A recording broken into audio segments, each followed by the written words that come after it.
Good evening. We present the news summary. President Wival Ramkalawan has urged Indian Ocean island states to combine their efforts and strengthen regional cooperation to overcome the increasing rising food prices. The president was speaking at the opening of the 5th summit of the Indian Ocean Commission in Madagascar this morning. Heads of states and government from all 5 IOC member states were in Antananarivo for the summit.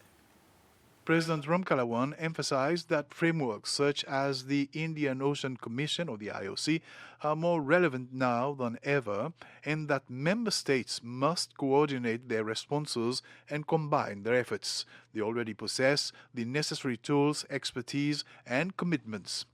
The president noted that the current global economic climate, characterized by political instability and inflation, has driven commodity prices to unsustainable levels, and countries of the Indian Ocean region, which rely heavily on food imports, are particularly affected by this trend. The head of state stressed that the time for planning has passed. Collective action is now an absolute necessity. The Indian Ocean Tuna Commission has accepted 14 out of 25 proposals that were on the agenda during its 29th ordinary session. The meeting was held in Réunion last week. During a press conference this morning, the Minister for Fisheries and the Blue Economy, Jean-François Ferrari, said Seychelles is satisfied with the outcome of the meeting. In general, we are happy that the negotiation on the amounts allocated for each country has been shared out, especially in terms of skipjack, where Seychelles has managed to maintain its allocation, and this is because it is a key industry in our country, and we've argued that as a small country with limited industry, we needed to keep pushing and developing our tuna fishing industry. Other countries have had to make significant reductions. We are thankful to them for having accepted those reductions. We were a little bit unsure or a little bit in disagreement with a motion by the Somali government who wanted to declare a drifting fad that drifts into Somali waters as a case of illegal fishing. This would have affected seriously our fishery, so we made our point, we objected, and thankfully the Somali authorities backed down and removed this proposal, so it was put aside. Another candidate has announced his intention to join the presidential race in September this year. This is Krishna Luiz, who is going to turn 55 in 2 weeks' time. Mr. Luiz is a farmer by profession and resides at Poglo. He says his mission as an independent candidate is to unify the country and bring power to the people. I want the people to move, but to move in the right direction. We need to move. I need the people to gain back the power that they lost with the politicians for so many years. I need the people to take action. I need the people to move away from political agendas, to move away from people that are not doing anything for them. I need the people to understand the situation that Seychelles need a radical change. I need the people to understand that the future of the next generation relies on us today. We fail to do that today, the next generation will fail the next generation to come. So it's my vision to uphold what has been given to us so many years ago, but is being driven away by partisan politics. Seychelles is very small.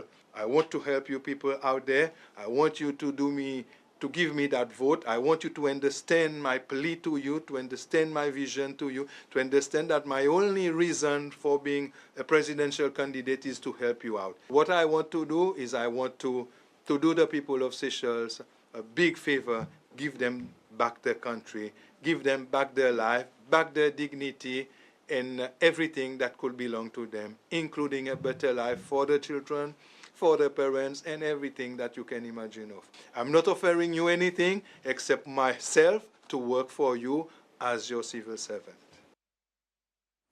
The Electoral Commission recently conducted a training session with police officers to address electoral offences, potential complaints, and the placement of billboards in preparation for the upcoming national election in September this year. During the session, the Commission outlined several offences under Section 51 of the Election Act, including the unauthorized use of a voter's name, tampering with the voter register, and forging election marks.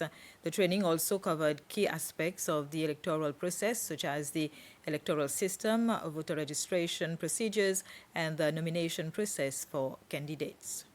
We are doing presentation and sensitization about different topics which leads to the election, which includes voter registration, the electoral system, nomination processes. The police is also being sensitized more about the offenses which is stipulated in the Elections Act, Section 51, so they can better be prepared in preparation for this election. Through this meeting, they will be able to better understand those offenses and also understand their responsibilities while we are going through this election, especially with regards to campaignings, placing of billboards. A group of students from the Museum Club participated in a tree planting activity at Vanstown, Sanssouci, as part of the Heritage Week. They planted several tree species originally found in the area. Vanstown is a historical site where freed slave children once lived and received education and vocational training. The British High Commission handed to the ELS Foundation over 80,000 rupees worth of books, educational toys, games, audiovisual equipment, and 2 accredited online training courses from the UK on relationships and sex education. The resources were purchased using funds raised during the Commission's annual Christmas celebration. ELS Foundation is a Seychellois NGO founded to create a safe space for youths and women.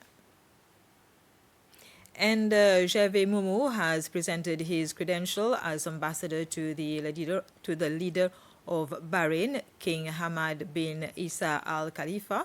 He is also Seychelles ambassador to the United Arab Emirates and Kuwait.